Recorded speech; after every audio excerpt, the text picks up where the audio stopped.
I'm Steve Jobs. Que vous le croyez ou non, Steve Jobs n'a rien inventé. Ce n'est pas un ingénieur, ce n'est pas un génie de l'informatique, ni un chercheur. Et pourtant, sans lui, vous n'auriez jamais connu le Macintosh, ni l'iMac. Jamais écouté de la musique sur un iPod, jamais téléphoné avec un iPhone et bien sûr, vous n'auriez jamais navigué sur un iPad. Ces produits, il ne les a pas conçus lui-même, mais il a compris avant tout le monde qu'ils allaient changer nos vies. Regardez-moi ça, je peux pivoter l'écran du bout des doigts. Ce qu'il y a d'incroyable avec l'iPod, c'est que toute votre musique tient dans votre poche. Un iPod, un téléphone et un navigateur Internet en un seul appareil, et nous l'appelons l'iPhone. Regardez, je peux lire le New York Times, et vous avez vu comme c'est rapide ? Chacune de ces nouveautés est présentée comme des prophéties de nos vies futures. Et en plus, il rend tout ça extrêmement cool. C'est un visionnaire, un patron incroyablement charismatique, un redoutable communicant, mais il est aussi autoritaire, impitoyable et mégalomane. Steve Jobs se voit comme l'un des plus grands leaders culturels ou politiques de notre temps. Selon lui, il n'y a que quelques grands hommes dans l'histoire, Shakespeare, Newton, très peu. Et il se voit comme l'un d'eux. Et le reste de l'humanité, ce sont des fourmis, sans valeur et sans intérêt. Alors, comment cet autodidacte qui a une telle image de lui a-t-il bâti l'une des plus grandes compagnies de son époque ? Steve Jobs, c'est d'abord l'histoire d'un homme qui voulait dominer le monde grâce à l'informatique, un monde cruel dans lequel tous les coups sont permis. C'est à San Francisco, en Californie, que Steve Jobs voit le jour le 24 février 1955. Et tout ne commence pas si bien que ça puisqu'il est abandonné dès sa naissance par ses parents biologiques. Sa mère, une étudiante célibataire, et son père, un jeune professeur d'origine syrienne, ne peuvent pas s'en occuper.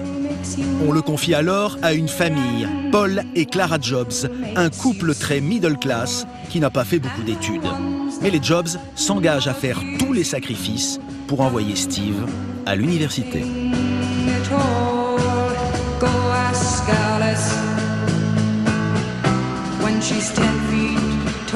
Enfant adoptif, il grandit au sud de San Francisco avec ses nouveaux parents dans ce petit pavillon de banlieue. Ici, au cœur d'une vallée parsemée de champs de pommiers qui deviendra bientôt la Silicon Valley.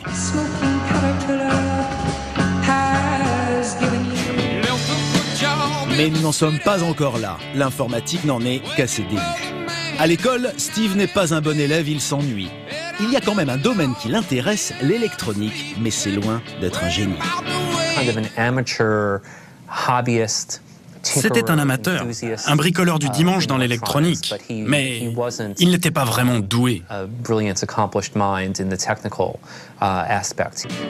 Steve Jobs n'est peut-être pas vraiment doué, enfin tout du moins au début, mais il a de bons copains, surtout un, Steve Wozniak, son voisin de 5 ans son aîné.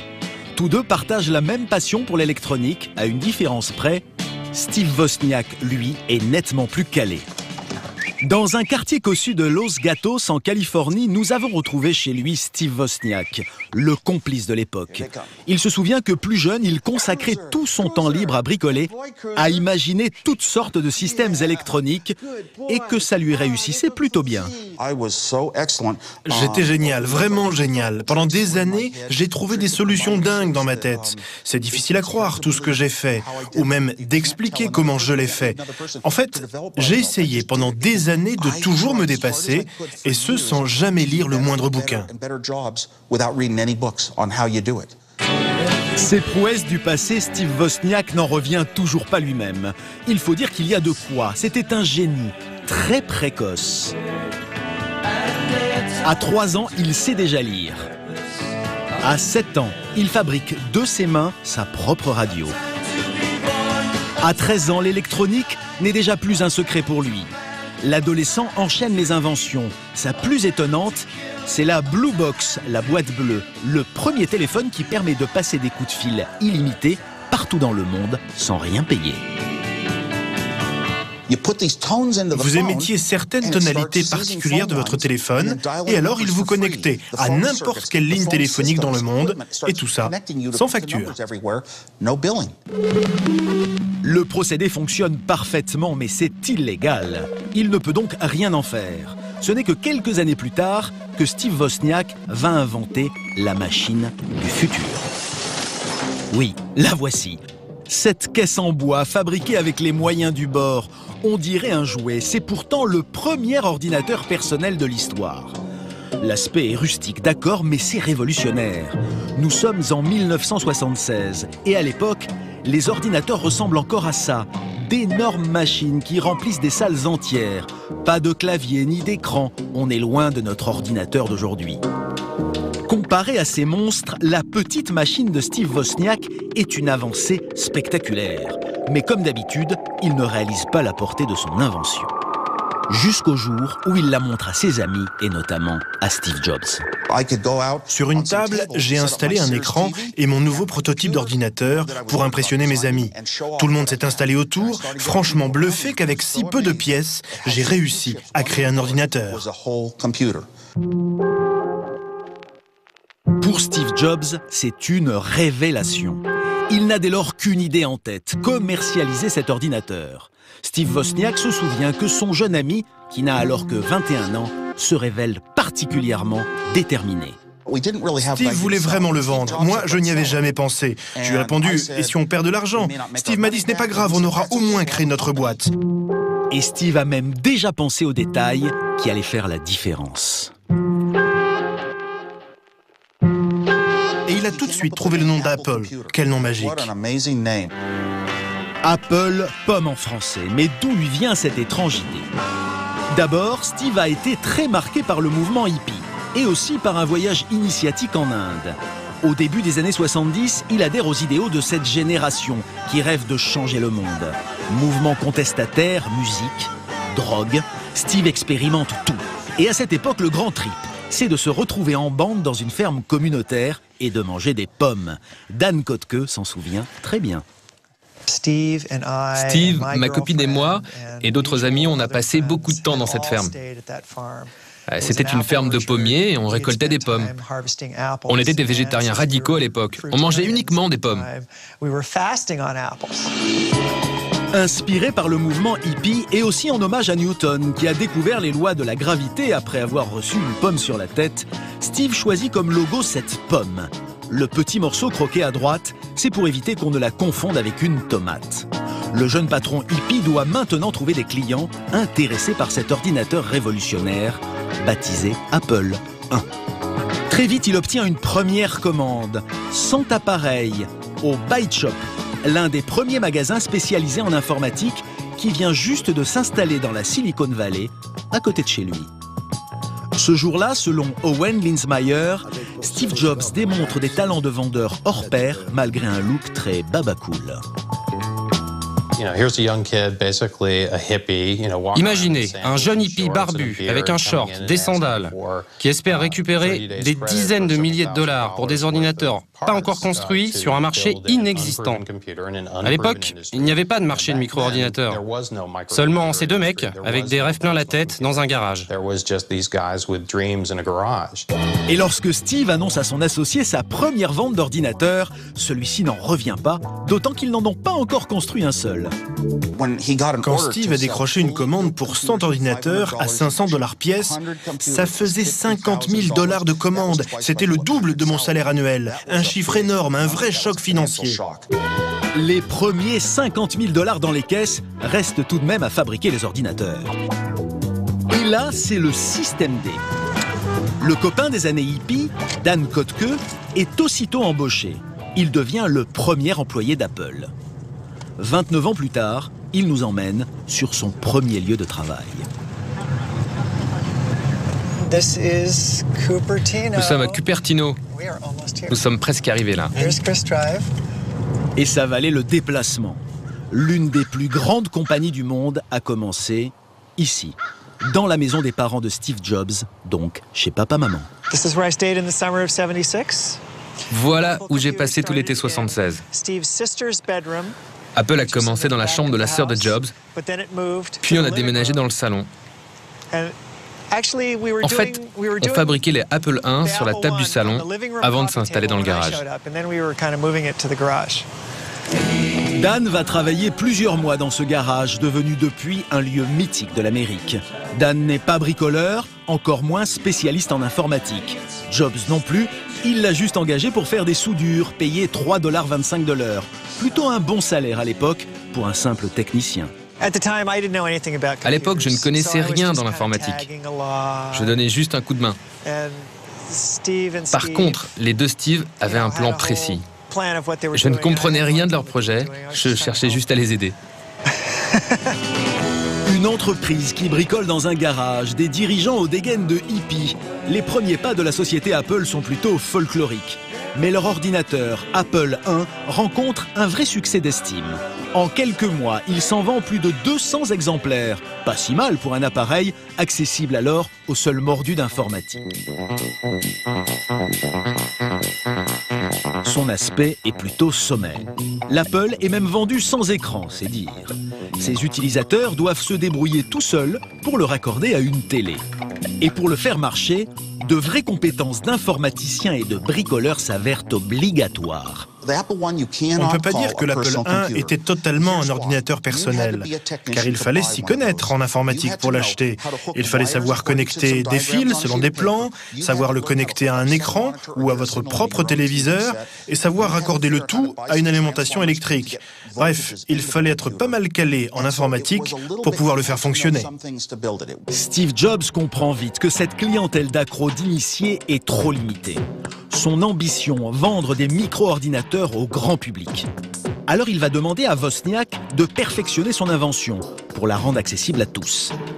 Quelques semaines plus tard, il rend sa copie. Voici Apple II. Dans ce cahier, j'ai écrit tous les codes du programme qui faisait fonctionner l'Apple II. Toutes ces notes sans une seule erreur. Vous deviez être fier. Je ne sais pas comment j'ai fait, mais oui, je suis fier. Très fier. Wozniak ne sait pas comment il a fait. Steve encore moins. Mais il a une chose que les autres n'ont pas, une vision. D'abord, cela passe par le design. Fini l'aspect bricolé. L'Apple II est assemblé dans une coque en plastique livrée avec un écran et un lecteur de disquette. Jobs vient de transformer une obscure machine en objet de consommation de masse. L'Apple II était révolutionnaire parce que c'était le premier ordinateur vraiment complet. Il y avait juste à le sortir de sa boîte et c'était prêt à démarrer. C'est déjà un vrai produit de consommation. Reste à convaincre les familles américaines de laisser entrer chez elles ce futur produit. Pour ça, Steve Jobs a une recette, la pub. Voici sa première campagne. L'Apple II est mise en scène au cœur de la vie domestique. De chez lui, dans sa cuisine, monsieur peut consulter ses actions en bourse. En cette fin des années 70, c'est encore de la science-fiction. Là est tout le génie de Steve Jobs. Faire entrer la technologie dans notre vie quotidienne et imaginer, avant tout le monde, 20 ans avant l'ère Internet, des produits simples, utiles, ludiques, qui vont changer la vie des gens. Nous sommes en 1979. Andy Hertzfeld est alors un jeune ingénieur. Il se souvient comment, dès sa mise en vente, l'Apple II a connu un succès fulgurant. À l'époque, le fait de vendre 1000 ordinateurs par mois, c'était énorme. Apple était vraiment ravi de vendre autant d'ordinateurs dès la première année. Fièrement, les deux fondateurs posent pour la postérité. En ce début des années 80, leur aventure tourne à la success story. Seulement 4 ans après leur début dans un garage, la petite entreprise s'est transformée en une firme incontournable de la Silicon Valley. L'Apple II a conquis l'Amérique. 300 000 exemplaires vendus.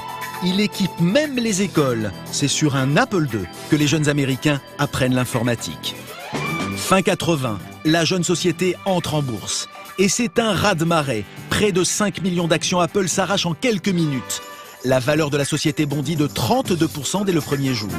Aussitôt, les deux jeunes Steve deviennent millionnaires. Jobs, 25 ans, Wozniak, 30 ans. À eux deux, ils pèsent 300 millions de dollars.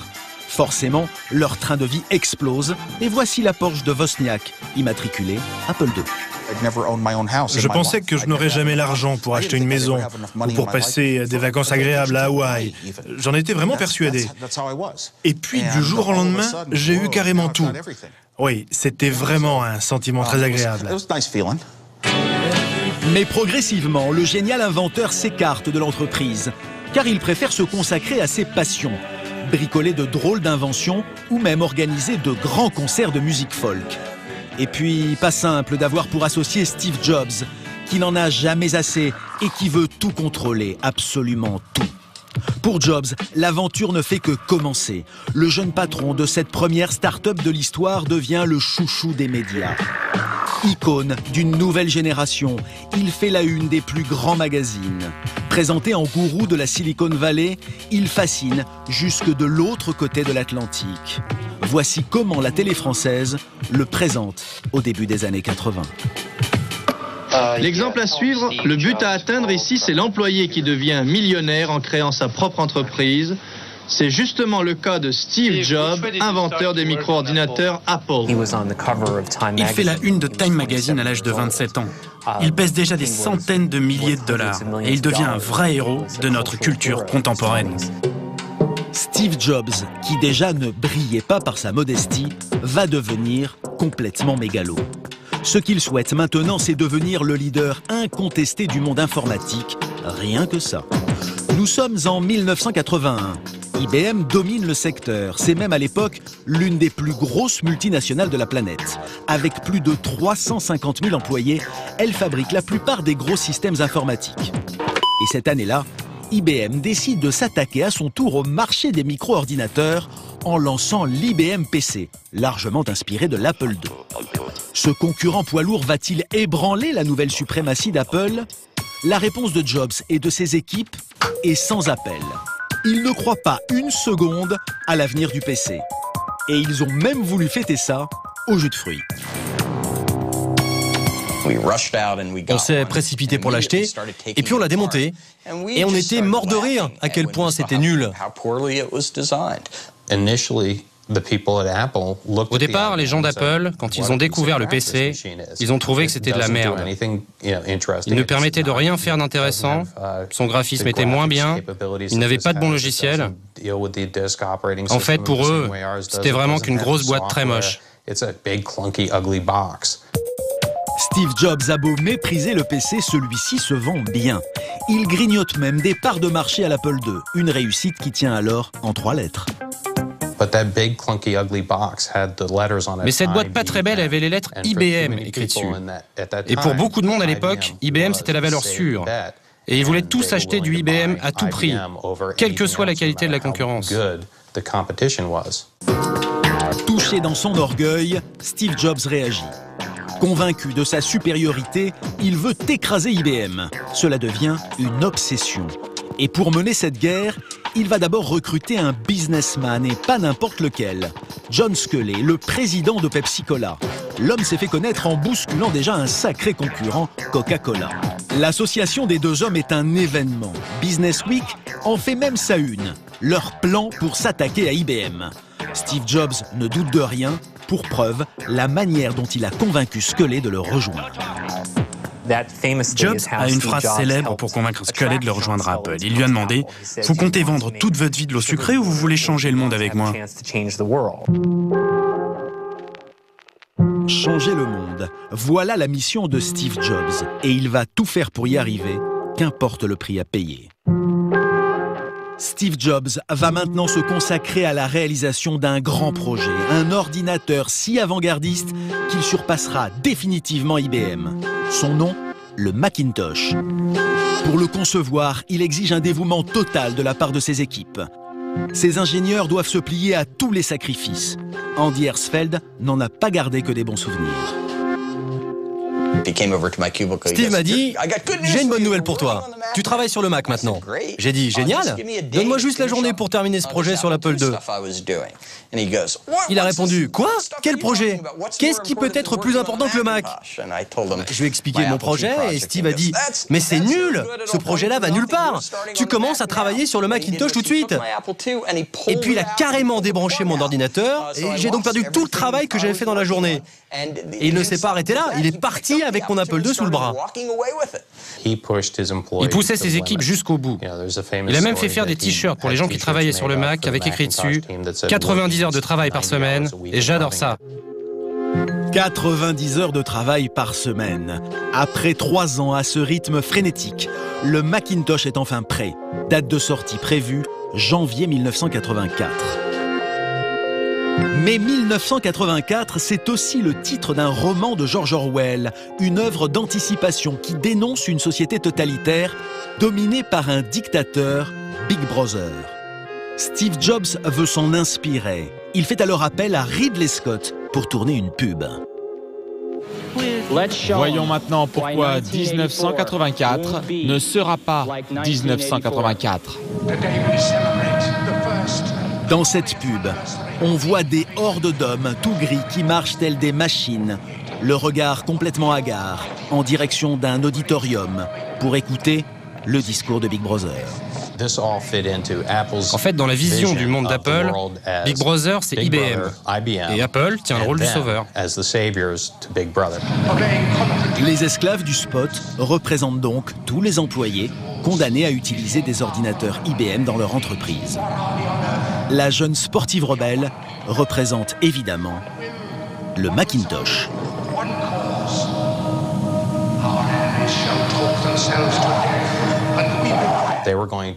Apple vient libérer le monde de ces gros ordinateurs, de toutes ces machines et ces systèmes informatiques qui envahissent les entreprises, de toutes ces choses si ennuyeuses.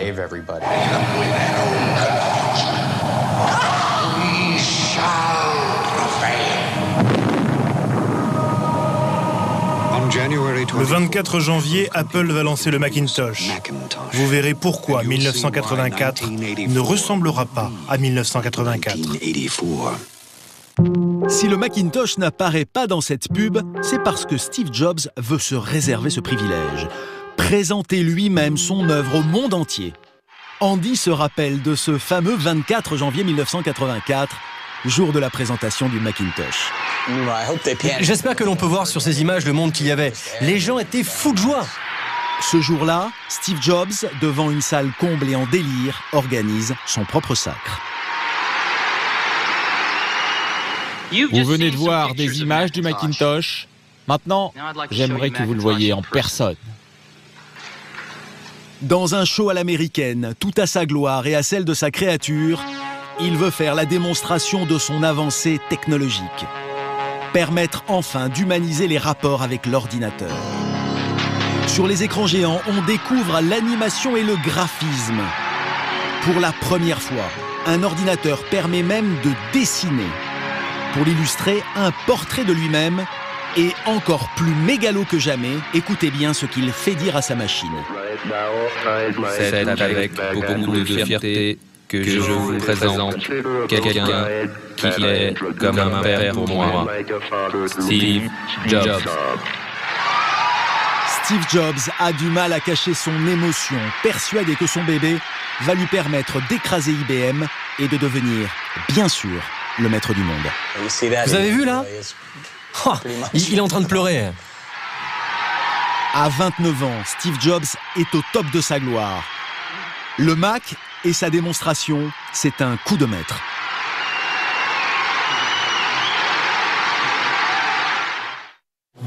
Steve Jobs n'est ni un inventeur, ni un ingénieur. Et pourtant, le Mac, c'est sa créature. Pour la presse, unanime, c'est une révolution. Et du côté des ventes, un carton plein. On s'arrache le Mac malgré un prix de vente élevé. 2500 $, soit le double du prix d'un appareil de chez IBM. Le Macintosh a été un énorme succès dès sa sortie. Il a vraiment attiré tous les gens qui trouvaient que l'ordinateur, c'était trop compliqué. Un produit qu'Apple destinait aux non-initiés. Ce qui distingue le Mac de ses autres concurrents, c'est sa grande facilité d'utilisation. Même un enfant peut le faire fonctionner, grâce à quelques trouvailles révolutionnaires, comme la souris. Jusqu'ici, une souris, ça n'existait pas sous cette forme.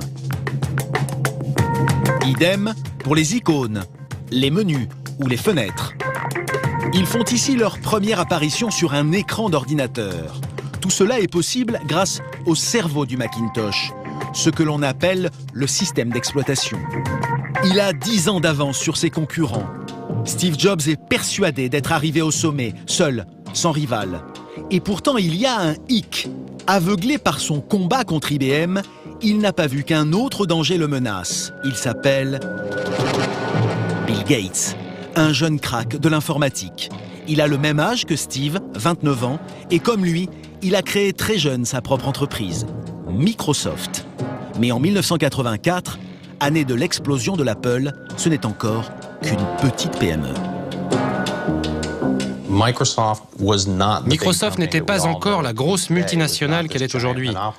À l'époque, Microsoft était même beaucoup plus petit qu'Apple. Microsoft, contrairement à Apple, ne fabrique pas d'ordinateurs, seulement des applications. Il fabrique aussi son propre système d'exploitation. Mais Bill Gates est impressionné par le système qui équipe le Macintosh. Il va même en faire publiquement l'apologie. Pour devenir une référence incontestée, il faut un ordinateur qui ne soit pas seulement novateur, mais un ordinateur qui fasse rêver. Et de tous les ordinateurs que j'ai vus, il n'y a que le Macintosh qui ait atteint ce niveau. Personne ne se doute alors que Bill Gates a un projet derrière la tête. Percer le secret du Macintosh. Car il veut fabriquer sous sa propre marque un système aussi évolué, avec l'idée non avouée de le vendre aux concurrents d'Apple. Mais comment va-t-il s'y prendre? Depuis quelque temps, Bill Gates travaille régulièrement pour Apple en lui fournissant des logiciels. À l'époque, les ingénieurs du groupe ne se méfient pas de ce petit fournisseur.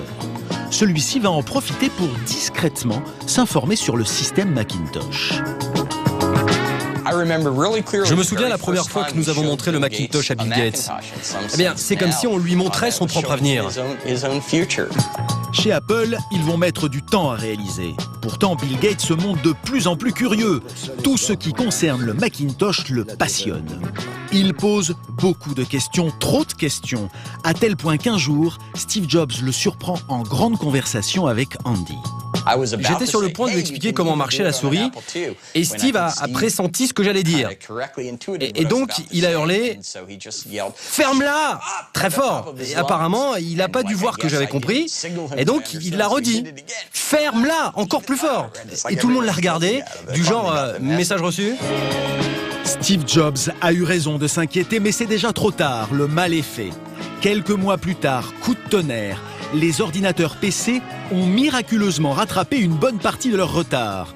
Ils ont adopté menu déroulant et souris. Tout cela grâce à un nouveau programme signé Microsoft.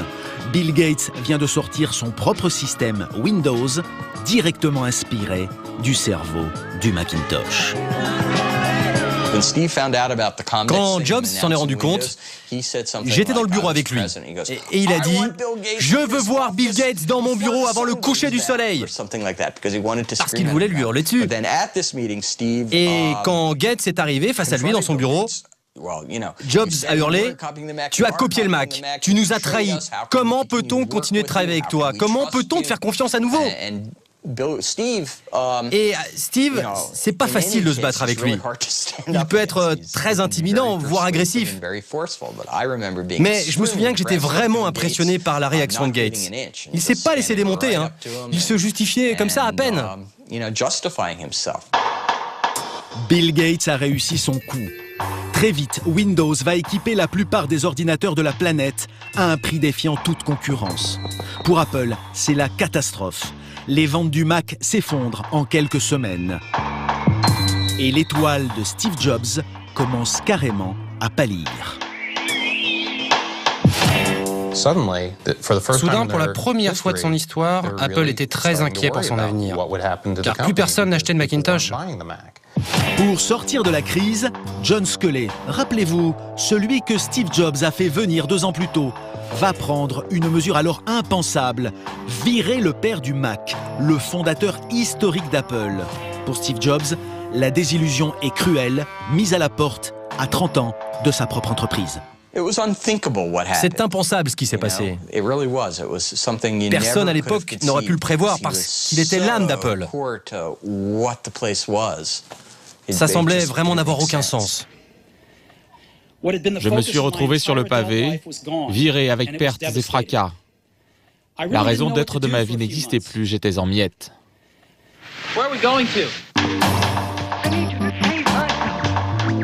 Nous sommes en 1985. Et Steve Jobs songe même à fuir la Silicon Valley, à vivre autre chose. Mais c'est un battant, un entrepreneur hors norme. Il va alors créer une nouvelle société d'informatique qu'il appellera Next, en quelque sorte la suivante après Apple. Il rachètera même l'année d'après les studios Pixar à George Lucas. À l'époque, ce n'est encore qu'une petite boîte spécialisée dans les effets spéciaux. Pixar sortira plus tard Toy Story, Le Monde de Nemo et Les Indestructibles, des films qui ont révolutionné le monde de l'animation. Une fois encore, l'homme a eu du flair. Les années passent, Steve Jobs continue de développer de nouvelles technologies, toujours avec cet espoir un peu fou de changer le monde. Nous l'avions rencontré en 1992 dans ses nouveaux bureaux de la Silicon Valley. Et vous allez voir qu'à l'époque, il imaginait déjà le 21e siècle. Ah, quel est mon rêve? Ça, c'est une question bien française. Je crois que l'ordinateur est encore à l'âge de l'enfance. Il n'a peut-être fait que ce petit bout de chemin dans les 30 dernières années. Un ordinateur pour chacun ne suffit plus. Il faut maintenant les faire marcher tous ensemble pour créer des choses dingues et jamais vues. Steve Jobs est toujours aussi visionnaire. Il n'a alors que 37 ans et encore largement le temps de créer tout ce qu'il a dans la tête. En attendant, au milieu des années 90, c'est Bill Gates qui a pris sa place. Microsoft, son entreprise, règne sans partage sur l'informatique mondiale. Une puissance économique phénoménale et un quasi-monopole. 97% des ordinateurs de la planète tournent sur son système Windows. En revanche, depuis le départ de Steve Jobs, Apple n'a cessé de perdre du terrain. La firme ne se renouvelle pas. Sa part de marché s'effondre, plus que 3%. Le 5 février 1997, Business Week titre « La chute d'une icône américaine ». Apple se dirigeait inévitablement vers sa mort. Ils ont essayé plusieurs PDG, ça n'a marché avec personne. Les gens n'avaient vraiment plus confiance. Même les fans les plus fidèles abandonnaient leur Mac pour se mettre au PC. À l'époque, Apple a un nouveau PDG, Gilbert Amelio. John Sculley, l'ennemi juré de Jobs, a été remercié. Gilbert Amelio va donc tenter le tout pour le tout. Sa dernière carte, faire appel à un homme providentiel, le gourou des débuts, le symbole de l'âge d'or d'Apple, Steve Jobs. Il a maintenant 42 ans et toujours autant d'idées dans la tête. Août 1997. Le fondateur signe son retour avec une grande messe, comme à la belle époque. Attendu comme le messie par les derniers fidèles de la marque, Steve Jobs leur annonce son plan de sauvetage pour éviter la mort d'Apple et ça commence par un coup de théâtre. Je voudrais vous annoncer un grand partenariat aujourd'hui, très important pour Apple. Il s'agit de Microsoft. Stupéfaction dans la salle. Je sais. Certains croient même à une blague, mais Steve Jobs est très sérieux. Je suis très fier que nos compagnies aient pu régler leurs différends d'une manière très professionnelle. Et j'ai un invité très spécial à vous présenter en duplex par satellite. Il va apparaître tout de suite sur l'écran. Et voici son invité surprise, l'homme qui l'a trahi quelques années plus tôt, Bill Gates en personne. Bonjour. Conspué par le public, il incarne alors le diable en personne. Un des moments les plus excitants de ma carrière, c'est quand j'ai travaillé avec Steve sur le Macintosh. Impensable. Les deux frères ennemis ont passé un accord secret pour solder les comptes du passé. Steve Jobs renonce à toute poursuite judiciaire contre Bill Gates, qu'il accusait d'avoir plagié son Macintosh. En contrepartie, Bill Gates lui fournit des programmes pour ses ordinateurs et un bon gros chèque, 150 millions de dollars. Cela ressemble à un pacte avec le démon, mais Steve Jobs est prêt à tout pour faire sortir Apple de la crise. Sortir Apple de la crise, mais aussi et surtout relancer la marque. Et pour ça, Steve Jobs, c'est le plus fort, car son atout majeur, son arme fatale, c'est le produit. C'est comme ça qu'on va regagner les consommateurs.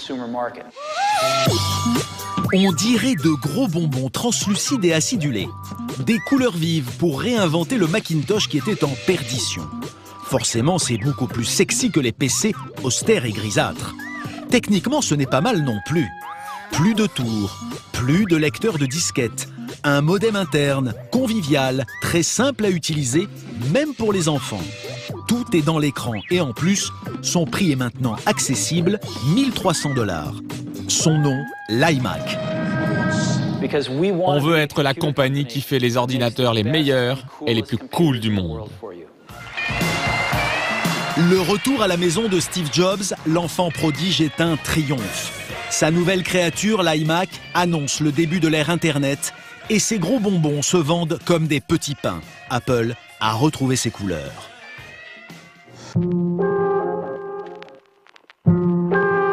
Steve Jobs a déjà la tête ailleurs. Il voit loin, très loin, au-delà du simple ordinateur.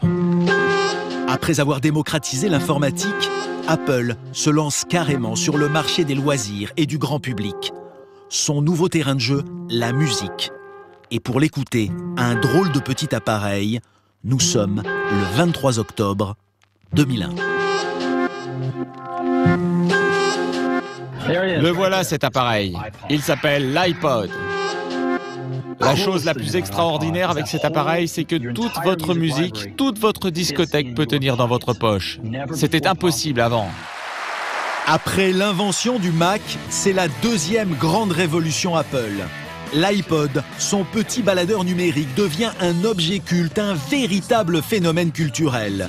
Désormais, on écoute la musique autrement. Excusez-moi, vous le trouvez comment votre baladeur? C'est facile, j'ai toute ma musique dessus et je peux l'emmener partout.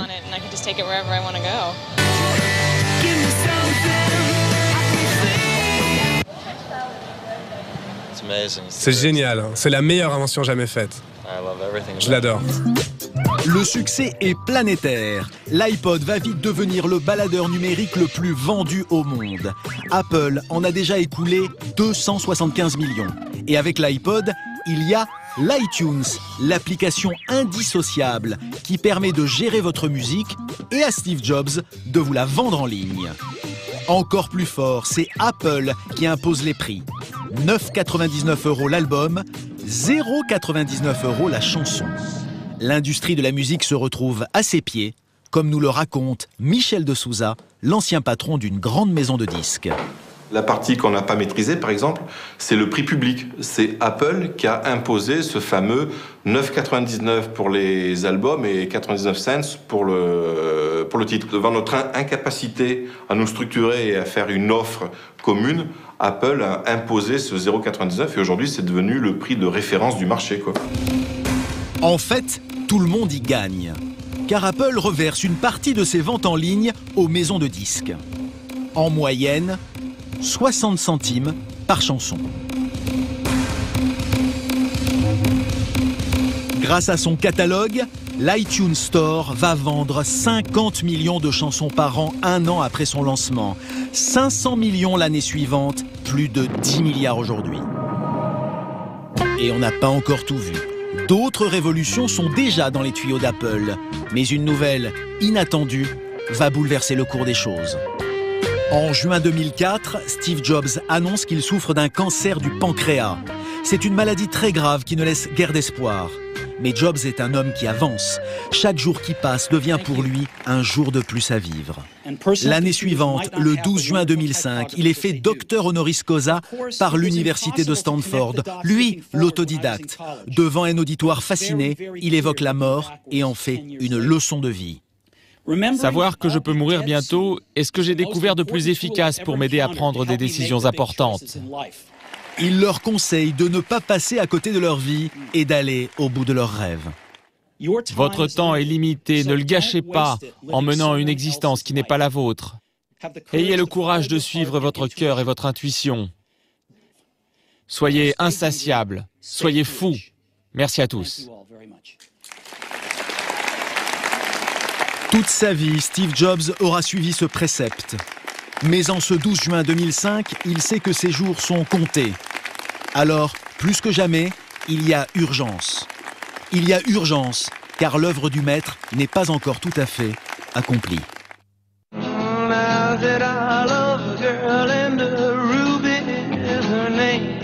Et après l'informatique et la musique, place au téléphone. 9 janvier 2007, coup de tonnerre dans le monde de la téléphonie mobile. Un iPod, un téléphone et un navigateur Internet dans un seul appareil. Et nous l'appelons l'iPhone. Dans un nouveau show millimétré, Steve Jobs, tel un messie des temps modernes, lance son nouveau bijou avec une seule ambition, en faire la référence en matière de téléphonie mobile. Et surtout en faire un événement qui a le pouvoir de déplacer les foules. Dès sa sortie, c'est l'hystérie. Partout dans le monde, les mêmes files d'attente devant les magasins et des clients qui brandissent leur iPhone comme un trophée, du jamais vu pour un téléphone portable. En 3 ans, Apple va en écouler 75 millions. Sûr de lui, Steve Jobs va remettre au goût du jour un vieux produit de la firme, une tablette tactile commercialisée durant son absence et qui avait fait un bide. À l'époque, c'était en 1993, l'idée était peut-être bonne, mais elle n'avait pas été mise en forme par le maître, c'est là toute la différence. Le 27 janvier 2010, Steve Jobs présente son œuvre la plus ambitieuse. La maladie l'a rattrapé, il est affaibli, mais il est aussi excité qu'un jeune premier. Regardez à quoi ça ressemble. Mais pour la première fois, les spécialistes se demandent si Steve Jobs ne s'est pas un peu trompé. Olivier Frigrard a suivi cette présentation en direct sur Internet. Journaliste spécialisé en informatique, il connaît Apple depuis longtemps. Et aujourd'hui, il est sceptique.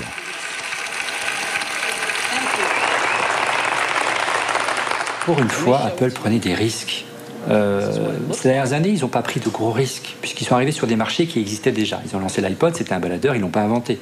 Ils ont lancé l'iPhone, c'est un téléphone, ils n'ont pas inventé le téléphone. Là, ils lancent un produit, c'est un ovni, une tablette tactile. Alors certes, il y avait déjà des constructeurs qui avaient lancé des produits équivalents, mais ils n'avaient pas l'aura d'Apple, donc ça ne s'est pas vraiment su dans le grand public. Et là, ils prennent un vrai risque de se planter, un vrai risque de dire « mais attendez, c'est pas le produit qu'attendent les gens ». Et en plus, on ne sait pas comment situer l'objet. C'est un produit hybride, à mi-chemin entre l'ordinateur portable et le téléphone mobile. Pas de port USB, pas de lecteur DVD, pas de webcam. L'iPad déroute. Mais Steve Jobs ne doute pas. De toute façon, il ne doute jamais. Et visiblement, cela lui réussit, puisque l'iPad est une fois encore un succès. Et une mine d'or pour la firme, puisque l'iPad est aussi un gigantesque magasin en ligne où l'on trouve des centaines de milliers d'applications payantes. Et sur chacune d'entre elles, Apple prend évidemment un pourcentage. Mais le plus bluffant dans cette histoire, c'est que l'on entre, grâce à l'iPad, dans une nouvelle ère informatique. On avait conscience que quelque part, sans exagérer, entre guillemets, on vivait peut-être un moment historique de l'histoire de l'informatique. On allait peut-être assister à la mort progressive de l'ordinateur et voir arriver une nouvelle race de produits qui sera accessible à monsieur et madame tout le monde. Avec le Mac, l'iMac, l'iPod, l'iPhone, l'iPad, Steve Jobs a réalisé une partie de son rêve. Celui qui s'était promis de rendre l'ordinateur aussi simple à utiliser qu'un grille-pain aura au moins réussi son pari. Faire entrer l'informatique dans notre vie quotidienne. Pendant plus de 30 ans, cela aura été sa raison de vivre et d'une certaine façon, il a changé le monde. L'histoire est loin d'être finie, mais Steve Jobs, lui, a dû l'abandonner en cours. Le 2 mars dernier, il fait sa dernière présentation devant un auditoire particulièrement ému. Le 24 août dernier, au bout de ses forces, il préfère se retirer et démissionner de ses fonctions de PDG d'Apple.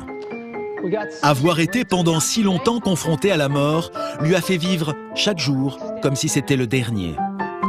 Et c'est sans doute pour cela que ces années à la tête d'Apple ont été si créatives.